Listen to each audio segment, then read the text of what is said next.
the narcissism, the sympathy card that Ringo pulled last night. It's a horrible, horrible mistake. And I seen you, Pastor Rufus, in there. I've been living humble for a long, long time. I seen you in the chat, and you said something, and I want to address it. You said the kingdom has no place for hate. First of all, you don't have a kingdom to put me in or take me out. You don't have a kingdom to put me in or take me out. Your kingdom was straightway. And the reason I know that, because you've been talking about straightway for a year straight. It's funny how people can sit back and watch the abuse and the harassment and the lies and slander that was told on me, but they don't step up at one point and defend my honor. But you want to talk about somebody ain't going to the kingdom. You religious people got me twisted. I don't care about none of y'all. I'm done with all of y'all. I'm just going to teach the people to expose the hypocrisy coming from y'all. I might mess around, go talk the straight way. I might mess around, go have a conversation with Dowell. You better not, don't even think about it. I'm just keeping it pure, man. Because at least Dowell, when the situation went down, Dowell said, you know what, in this situation, if I'm judging this biblically, NuBreed is right. With all of the back and forth that me and Dowell had. Who want the smoke?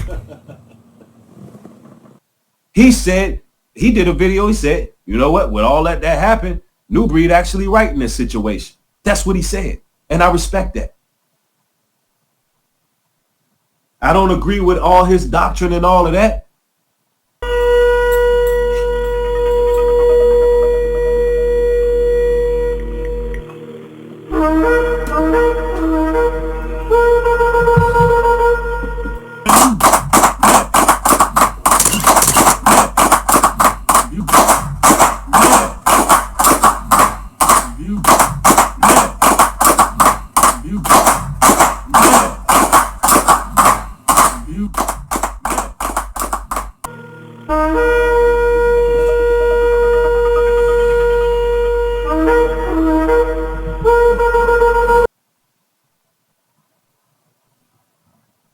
But Rufus, you've been totally biased. You seen these people lie. You seen these people try to get wellness checks on my children. You sat up there and watched Brainwave say that I raped some woman. You seen these horrendous lies that they told on me. Now, at one point did y'all say, man, y'all leave that brother alone. He not even addressing y'all. And not one point did you defend me. And not one point did you stand on what's righteous. I'm supposed to be a punching bag and be bullied by you weak ass witches and warlocks. All right. There's a lot to get to in this video. A lot to cover here. A lot to talk about. Now, first and foremost, I'll address everything that you heard in the introduction of this video. Those of you who've been watching this channel long enough, you know that I covered the whole Dowell situation with Pastor Rufus. Pastor Dowell evicted Pastor Rufus, and he was not just in what he did, evicting Pastor Rufus from Straightway, Georgia. Then he went to these YouTube streets to brag about it, to boast about evicting Pastor Rufus and to demean this man publicly. So Rufus is certainly right in that whole situation and his exposal of Dirty Low Dowell. Okay, because Dirty Low Dowell, in addition to that, has slept with another man's wife. He's currently married to another man's wife. He's yet to repent. He's even building 13,000 square foot mansion off the backs of the poor. Okay, he doesn't pay his members. He takes their whole check so that he can build his own empire. He's even on record stating that he wants to build his own empire. Now, in regards to NuBreed and RingoTV, for those of you who want to get the scoop on that, the history of that whole situation in detail, I did some recent videos and I uploaded it to the RingoTV playlist, the Weirdo TV playlist. But giving you short version, RingoTV has slandered NuBreed's name. Okay, RingoTV is a hypocrite. So NuBreed has the right, certainly, to some righteous indignation because NuBreed kept quiet for months and didn't even address RingoTV. Yet RingoTV kept poking the bear, and eventually NuBreed came out and said, "You know what? I want to challenge you to a fade, meaning a fair one. Okay, let's put the gloves on. Let's do a charity match for everyone on social media, and let's duke it out." Okay, and as usual, RingoTV is a coward because he always opens his mouth speaking things which he himself cannot deliver on. Okay, so NuBreed in that circumstance certainly does have a right to be angry. Now, it's my suggestion that Pastor Rufus and NuBreed, whatever things you guys need to make up, you guys just come together and just forgive one another for that whole situation. Although we ought to practice forgiveness as the scriptures command us to do so. Okay, but I just think NuBreed and Pastor Rufus just hatch it out and talk it out like men. But as far as their own beef with Pastor Dowell, Rufus with Pastor Dowell, and NuBreed with RingoTV, they're both righteous in that whole situation. Now, I don't agree with them on doctrine. I've made that public before. Pastor Rufus is a good brother. At the end of the day, I want to see our people come together. That's a desire of mine, but we don't always agree on the faith. Okay, we must remember the God that we serve. First and foremost, our servitude is to the Most High. Then secondly, to our family. And then third, to our brethren. Okay, I know that the scriptures say that we, Judah, we're to teach. Okay, we're the ones to lead the nations by example. All right, but we just got so many divisions because some of our people are foul. Okay, Pastor Dowell is foul. No pun intended. He's a wicked man. And NuBreed, I disagree with you wholeheartedly on this. Maybe you forgot who Pastor Dowell is. Okay, and he has a forked tongue. Okay, he speaks out of both sides of his mouth, much like RingoTV. Okay, although Dirty Low Dowell is far more wicked than RingoTV. RingoTV is just a clown. Okay, now we do hold him accountable for his hypocrisy, but at the end of the day, this man is married to one woman, yet he teaches brothers to leave their women and put them in jeopardy of having to pay child support and say, well, if your wife or your woman, if she got a problem with it, let her leave, when he himself wouldn't do that. Okay, so RingoTV is he's a jester. Okay, he's a hypocrite, an actor. Okay, he's a stage playing hypocrite. He's conveying a facade that he's really not about.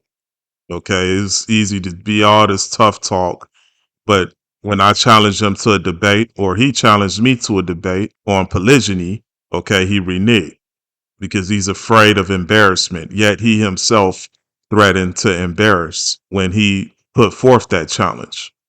Okay, Pastor Dowell, the same thing. Pastor Dowell even put $20,000. He said he won a $20,000 challenge to anyone that can prove to him that polygyny is a false doctrine. Okay, but in regards to Pastor Rufus and NuBreed, you don't want to mess with Pastor Dowell. I know you're speaking out of anger, out of frustration, but Dowell is the last man you want to go talk to because he would certainly try to bang your woman. Okay, and if possible, he'll try to put you in a slavery type situation. Okay, where he finesse you out of your money.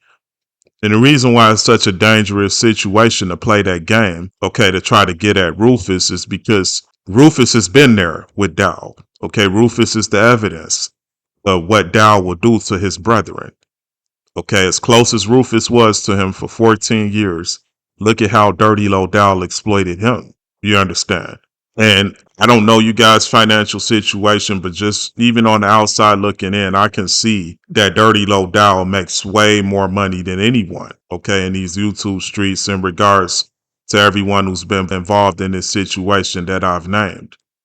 Okay, so if you bring your woman around him and he shows her how much money he's making, just know that you're taking that risk, okay, because everything he does is calculated.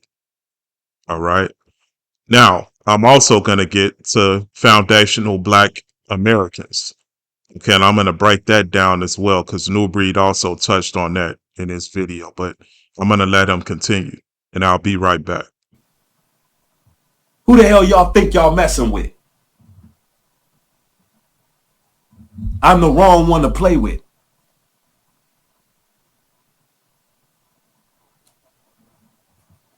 If you're going to stand on what's right, stand on what's right.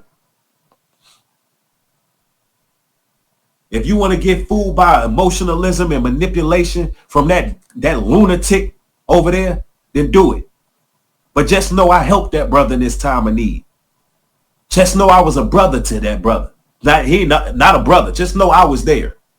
Ain't my brother. That's a tear. That's a tether. Now that's flat out. I had to put that out there. Like, hey, whoever gonna catch these strays, gonna catch these strays. If you don't like it, so be it. Hey guys, before we continue, I found that 29% of you who watch these videos are not subscribed. Click that subscribe button to support truth and click the like button to keep these videos circulated within the YouTube algorithm. Thank you for supporting truth. Let's get back to it. And this is just food for thought, y'all. All right. This is something that I want you to really think about. I want those of you that support me and the work that I do for the body. I want you to ponder on this. Even those that are over here spying on our liberties, I want you to really ponder and think about this statement. One of the gentlemen in the meeting made the statement to me that he said, the audacity. He said, the audacity to accuse you. And he was talking about me, like the audacity of this individual to accuse me of fleecing the saints, right? He said, you're a man living in a trailer in the South, and he's a man building a 13,000 plus square foot mansion off the money and the backs, meaning the labor of the saints.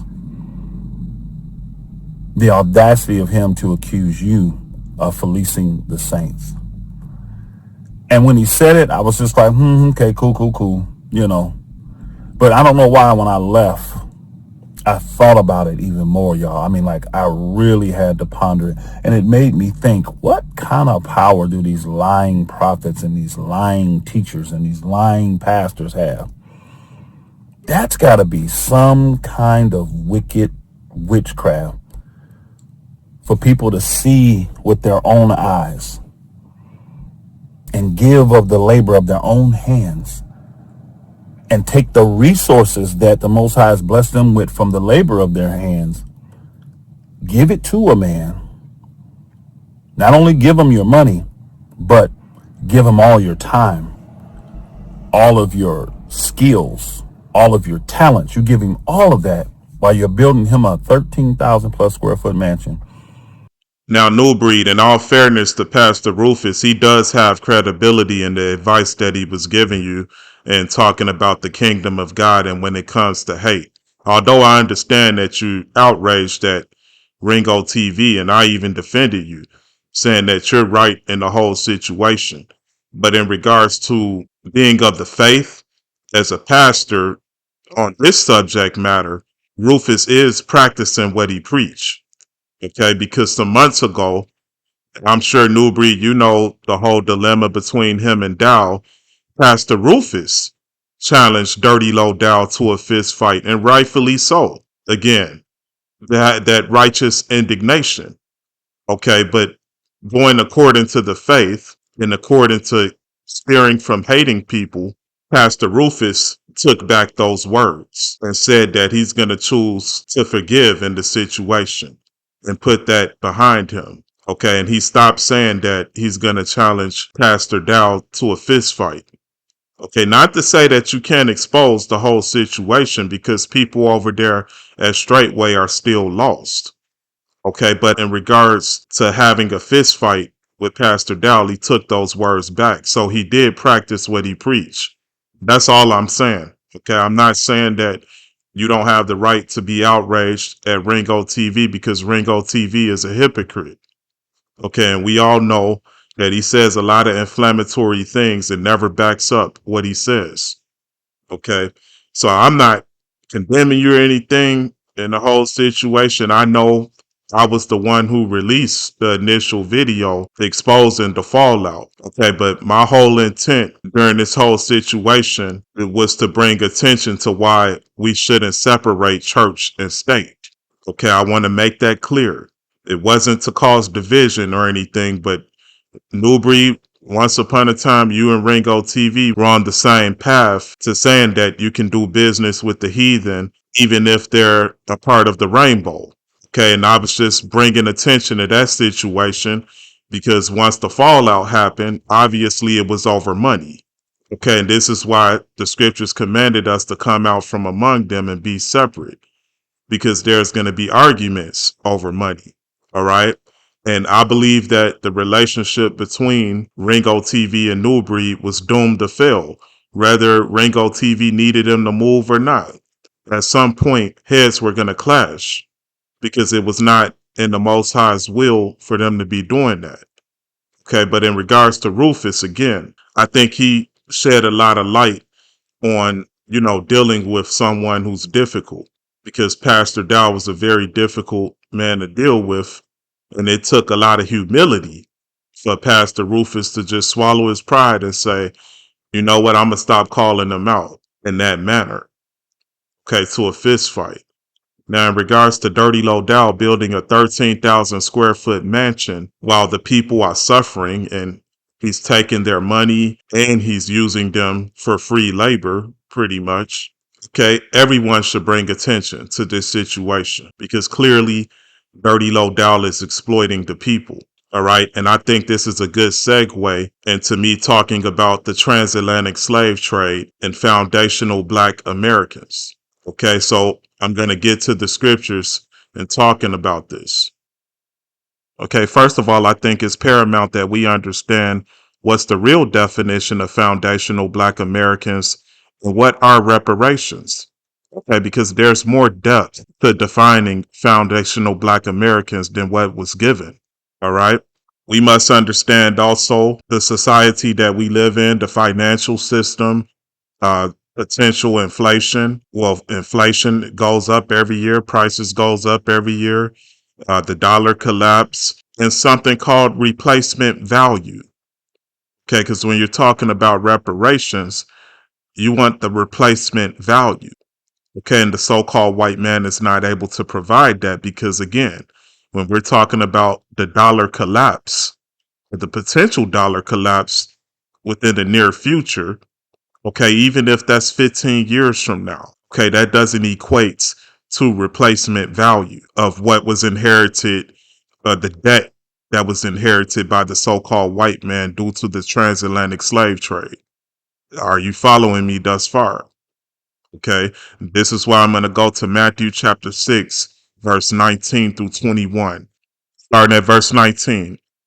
Do not lay up for yourselves treasure on earth, where moth and rust destroy, and where thieves break in and steal. You see that? That's inflation. Okay, that's dollar collapse. All right, I've talked about on this channel, Revelation chapter 18, where all their riches come to nothing. Okay, and I estimate if you're going to put a dollar value on reparations, you may end up at $500 million per person. Okay, because the dollar is not stable. And again, inflation is accruing every year. Okay, this is things these guys are not talking about in regards to reparations. Now, I understand they're saying, well, at least give us something. I get that. Okay, $10 million If that's what was given per person, that can really change a person's life. Okay, but you got to understand the dynamics of the economy.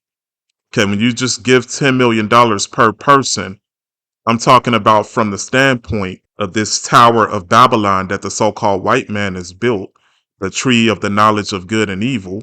Okay, now everything rests on his economy. Okay, you're banking on his economy still being stabilized. The Bible prophesies that the day is going to come where all their riches come to nothing. You're talking about bank accounts just deleting everything all at once. Okay, because you must remember during the transatlantic slave trade, there were no banks. Okay, once it was initiated, there were no banks. Okay, you didn't start seeing banks until the mid 1800s. Okay, more closer to the time when slavery was abolished here in the US. Okay, so now we got to look at tangible goods, the things that you actually consume. Okay, capital goods. All right, that's what matters most. What are you consuming? Shelter, clothing, things that you can actually feel and touch. Okay, this is what real reparations are. Okay, that's why they say that they promised the 40 acres and a mule. They're talking about landscape, all right? Landscape, farming, agriculture. When you talk about a dollar amount, again, I get that. I understand that. Something is better than nothing. I support reparations. I've talked about that on this channel. Okay. The Christ is saying here, do not lay up for yourselves treasures on earth where moth and rust destroy and where thieves break in and steal. Now remember, Christ said he's going to return as a thief in the night. Catch that. Because he said no one can serve two masters. Either you're going to love one or hate the other. And he said you cannot serve God and mammon. Because when Christ comes back to destroy the earth because of their corrupt riches, they're going to be mad at him. Those who had placed their inheritance on this earth. Okay. And they didn't lay up treasure in heaven. So this is what he's saying here. Because they'll look at him as the thief who came back to destroy their things. Okay. Which again is prophesied in the scriptures. Revelation 18 says, in 1 hour, all their riches came to nothing. You understand? So continuing, verse 20, but lay up for yourselves treasures in heaven, where neither moth nor rust destroys, and where thieves do not break in and steal. Verse 21, for where your treasure is, there your heart will be also. So Christ, even in his infinite wisdom, understood the judgment that is against the nations. Now you're talking about the Federal Reserve Bank. Okay, the United States gets charged on its own interest. It gets charged interest to print its own money. Okay, on the back of your dollar bill, it says Federal Reserve Note. Okay, that's slavery. That's why you got a social security number. You got everything is barcode. Okay, they're into human capital. All right, the humans are the ones who will be debt slaves. Okay, in case the United States default on this debt. I'm not going to go too deep into that. See, but a lot of people who are advocates for foundational Black Americans are just telling half the story. So that's number one. Christ says, store up your treasure in heaven. Okay, number two, we're going to go to the book of Numbers, Numbers chapter 35. We're going to go from verse 29 to 34. Okay, so starting off at verse 29. It says, and these things shall be a statute of judgment to you throughout your generations in all your dwellings. Verse 30, whoever kills a person, the murderer shall be put to death on the testimony of witnesses. But one witness is not sufficient testimony against a person for the death penalty. Verse 31, moreover, you shall take no ransom for the life of a murderer who is guilty of death, but he shall surely be put to death. Now pause. Was murder committed during the transatlantic slave trade? You got to talk about these things. Was grape committed during the transatlantic slave trade? Okay, this is why there are so many issues with the so-called white man's system. Okay. His economy is always collapsing. It's always failing. Okay. Because as I'm going to get to later in the book of Joel, his retaliation is coming upon his own head. Okay. This is an era of recompense. Okay. The cup of iniquity is yet full because he didn't make reparations. Things are not going to go back. That's not how the law of God works. You can't just pay off a man and say, okay, I raped your wife, or I raped your wives, plural. Okay, this was something perpetual. It was not something that just one man did. You understanding the transatlantic slave trade, you got to understand that there were needs. Okay, there were wants and needs for different slave masters across the borders. This is why you can't subject it to just those who were here in the United States. You got to look at those who were once here, then were shipped off. Okay, they did work here. Follow me. They did work here to build this country. But the transatlantic slave trade was a global trade. They were shipping human capital. Human capital, one slave master who had colonized over in the near the slave coast alongside the Niger River. Okay, he might say, hey, I need 1,000 slaves shipped back over here. Now, those people were here building the foundation of this country. You following me? This is why the scriptures state, which I'm going to get to, that the chosen people of God were scattered throughout the earth. Okay, some were already here building and then they were taken back. And some were shipped over from Africa and brought over here to also help to build this country. Okay, but when they were scattered, they scattered us through the languages. A lot of our people through the English language and Yoruba and all these different languages, our language was scattered as well because we once spoke Hebrew, real Hebrew. Okay, so you got to look at the human capital. You got to look at inflation. You got to look at replacement value. You got to look at the capital goods that were manufactured, sugar and sugar cane and all of these raw materials that was processed across borders and shipped over here through imports during the transatlantic slave trade. Cotton, these tangible goods shipped across borders to help facilitate the transatlantic slave trade and what was being built here in the United States. See, they're not going deep into all of these things. Okay. Again, we're talking about the dollar collapse. Does the dollar provide a replacement value? Because the so-called white man can pay you $50 million today. Then the next day his economy collapses and then it's worth nothing. Okay. The scriptures talk about a day's wages for a loaf of bread. But see, a lot of our people are so carnal. They don't believe in the scriptures. Tariq Nasheed does not believe in the scriptures. Okay, so when I give them from a biblical perspective of what real reparations are, and I say some things just got to be paid back in blood, and it's the Most High who's going to have to do it. Now it looks like I'm just speaking something from the figment of my imagination instead of something that's written. And you got to have faith in what is written. You see what I'm saying? So continuing here, Numbers chapter 35, kind of missed where I left off. Yeah, verse 31. Numbers chapter 35, verse 31. Moreover, you shall not take no ransom for the life of a murderer who is guilty of death, but he shall surely be put to death. Verse 32. And you shall take no ransom for him who is fled to his city of refuge, that he may return to dwell in the land before the death of the priest. Verse 33.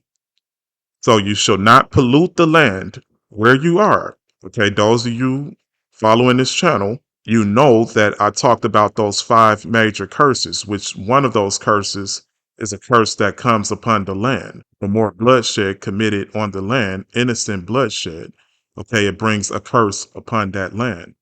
Okay, ties in with replacement value as well. Because if you got $500 million and it's a curse on the land, how long is that going to last you? We're talking about replacement value here. Not to say that 500, we all know $500 million is a lot of money. Okay. But we're talking about receiving the replacement value we actually inherited during the transatlantic slave trade of our forefathers. Okay. The trauma, all of those things. Okay. You can't pay for the grape of a woman. I mean, that's prostitution. Okay. So continuing, it says, do not pollute the land where you are, for blood defiles the land, and no atonement can be made for the land for the blood that is shed on it. This is why Sodom and Gomorrah was destroyed. Okay. Continuing, except by the blood of him who shed it. Some things got to be paid back in blood. Okay. You can't pay everything back in money. Okay. Verse 34. Therefore, do not defile the land which you inhabit, in the midst of which I dwell, for the Lord dwell among the children of Israel. Looking at the transatlantic slave trade, what exactly happened? It's just like in the NBA. Okay, let's say LeBron James or Dwayne Wade. We'll use Dwayne Wade. Let's say Dwayne Wade, when he was traded to the Cleveland Cavaliers. Okay, I believe he was traded there, but let's say he was traded there. He did play for the Cavaliers. Okay, but he started off at the Miami Heat and he won his first championship. He got the franchise their first championship in Miami. Okay, so what he built there, they still had to pay him for it, right?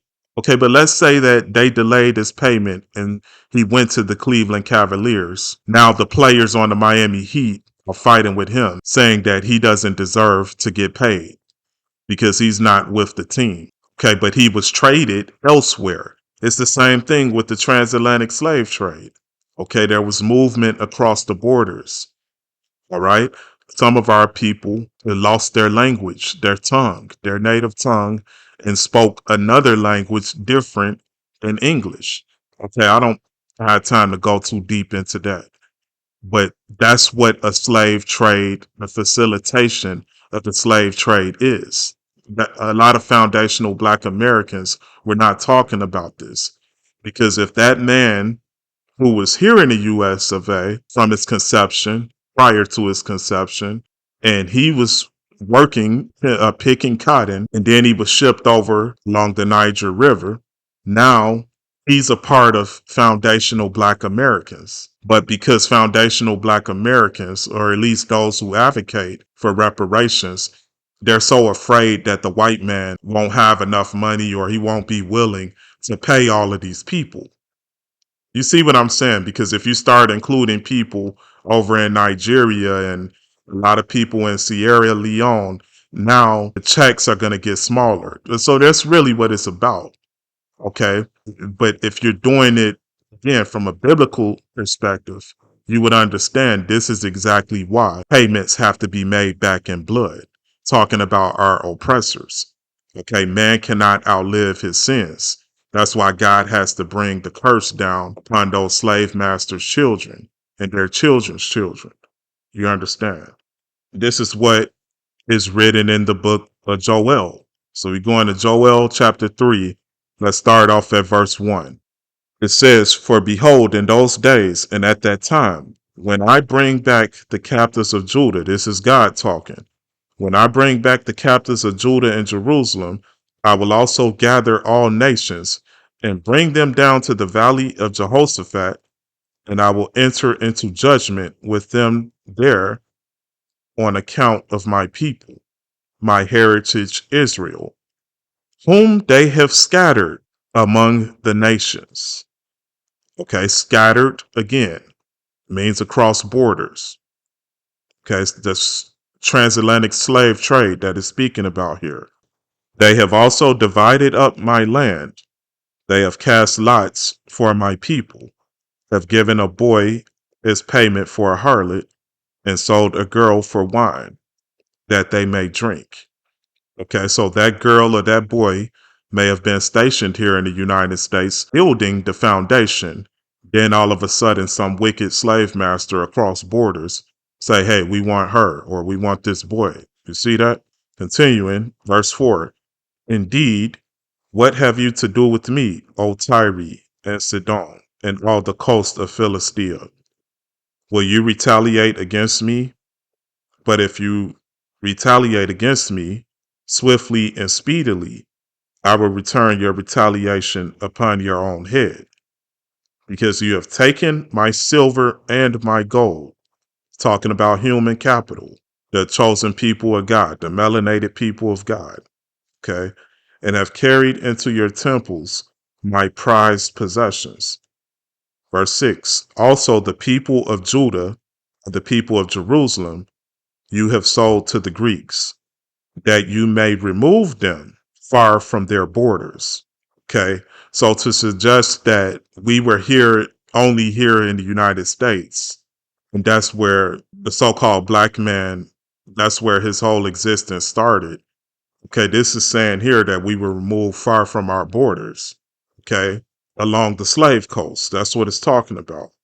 Verse 7, behold, I will raise them out of the place to which you have sold them, and will return your retaliation upon your own head. I will sell your sons and your daughters into the hands of the people of Judah, and they will sell them to the Sabians, to a people far off, for the Lord has spoken. See, these are things that have yet to happen. Okay. This is coinciding with Revelation chapter 18, where it talks about how man is going to look and see that all his riches came to nothing, pretty much. And he's going to want to take his own life. It's talking about these heathen Gentiles. Okay. It's saying retaliation, recompense. Okay. It won't be able to be paid back monetarily. Okay. And the scriptures also prophesies that that the Gentiles would not pay back reparations. Okay, do we deserve it? Yes, we do. But will they pay it? No, they won't. Okay, because the so-called white man understands that it will collapse the economy. There will be more money than ever in circulation, which dilutes the dollar. Okay, so he has to keep the rich richer and the poor and so-called middle class just fighting for crumbs. That's why the scriptures also say that there will be a new heaven and a new earth. And there in that New Jerusalem, the so-called white man, they're going to have to do slavery. They're going to have to, again, he's saying, I'm returning your retaliation on your own head. Okay, they're going to have to do servitude of 1,000 years. That's the whole point of the New Jerusalem. Okay, so I ran across this article here talking about the transatlantic slave trade. And I'm just going to read a bit of this and then I'm going to conclude this video. But see, this is how that ties in with Dirty Low Dowell, because Dirty Low Dowell is a slave master. Okay, and I've already established that in a series of videos. So some of our own people are wicked. I mean, Dirty Low Dowell, he has black skin. Okay, but in a whole nother video, I'll have to talk about how it's possible a man can have black skin and still be of the seed of Amalek. Okay, I won't get into that in this video. I'll read this article and then that'll be it for this video.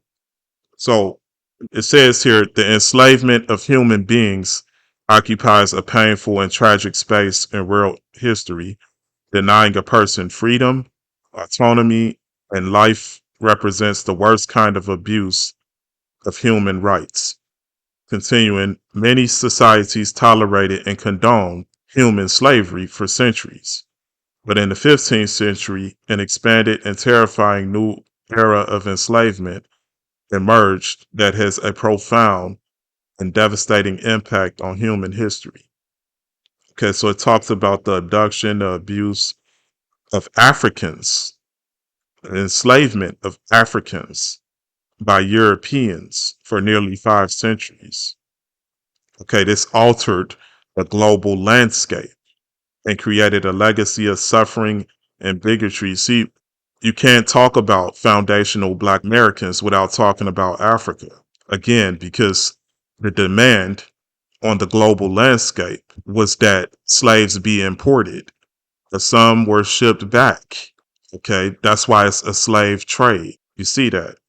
It says Europeans first sought to enslave the indigenous people who occupied these lands to create wealth for foreign powers, resulting in a catastrophic genocide. Disease, famine, and conflict killed millions of native people. within a relatively short period of time. So you got millions of people who died during this transatlantic slave trade. How will you pay for that?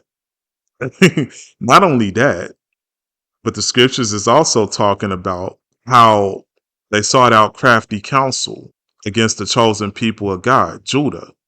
Okay, this is a Planned Parenthood clinics to kill more black babies. You got to pay for that as well. Okay, disease, famine, conflict, diseases killing millions. Okay, determined to extract wealth from these distant lands, European powers sought labor from Africa, launching a tragic era of kidnapping.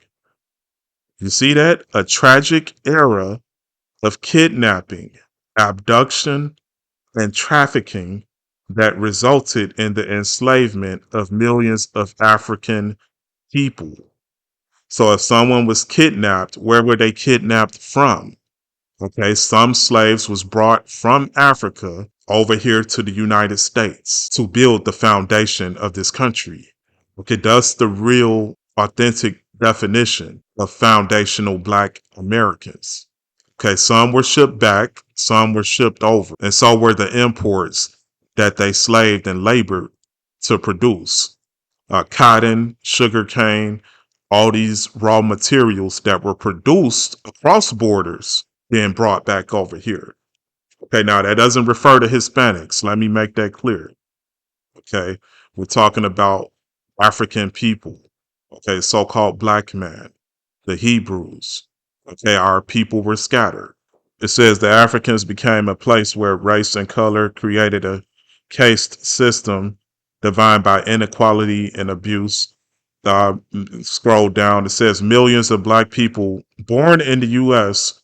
were subjected to abuse, violence, and forced labor, despite the young nation's identity as a constitutional democracy founded on the belief that all men are created equal, which is a lie. Okay, some men are melanated. If you're melanated and another man has pale skin, that shows that you're not equal. Okay, that's just the truth. So I'm not going to read this entire article, obviously, but I just wanted to lay some framework in this video, and simultaneously talk about Dirty Low Dowell because he's also a slave master. I just wanted to parallel that whole situation to a bit of history. Okay, but anyway, guys, let me know your thoughts in the comments and enjoy the rest of your day. Thank you.